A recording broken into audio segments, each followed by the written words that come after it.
Hey, this is David Shedd, publisher and senior editor of EasternSlopes.com, and I'm at the 2011 New England Winter Sports Reps Association's on-ski demo at Loon Mountain.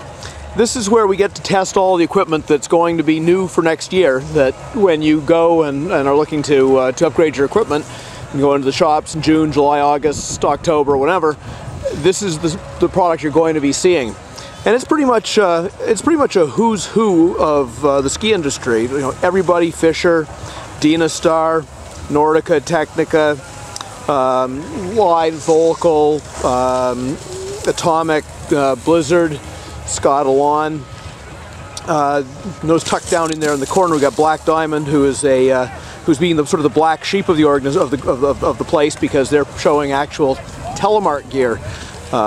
So that's sort of an interesting twist, and frankly we wish there were more people here doing it, but around the corner, Rosniol, Kesley, Solomon, pretty much you name it. And what we've noticed this year is really there's two trends. One is the skis are getting wider, they're getting fatter underfoot, where back 3, 4, 5 years ago the skis we were testing, 72, 74, 76 underfoot were lively, and you started getting wider than that. And you started getting skis that just were really unworkable to a large extent when you got onto groomed, or when you got onto boilerplate. Now today we were testing skis from a variety of manufacturers that were remarkably good on steep, skied off, scratchy conditions. And as wide as 98. We skied a 98 with Kesley that was amazing. I mean, it was quick edge to edge. We skied 88s from Alon, from Good. Good's made a big change in their lineup. I don't know if you can see them from here. See if I can get down to them. But they used to be an all carbon ski, and now and just have 2 or 3 skis. Now they've got a broad range that's a carbon wood blend, a little heavier, a lot better price point. But anyway, these wider skis really are changing things, and where a lot of the New England ski areas are going to having a lot more glades available to us. So you're skieing in powder more than we have for centuries, probably. Well, something like that. Then the wide skis give you the fun on slope and on piste, but then when you get out on that powder, you're not falling in and just sort of bogging down.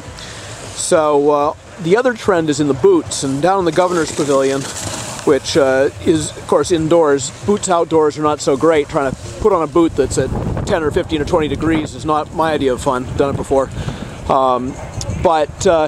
The manufacturers are understanding and are working with the materials they've got in a lot more innovative ways. And the two biggest things are more anatomical lasts, where the basic boot shape fits more feet, and also probably the single biggest difference is designing heel pockets so that when you get your foot inside the boot, the heel is really held down well. And again, 3, 4, 5 years ago, we were testing boots last time around.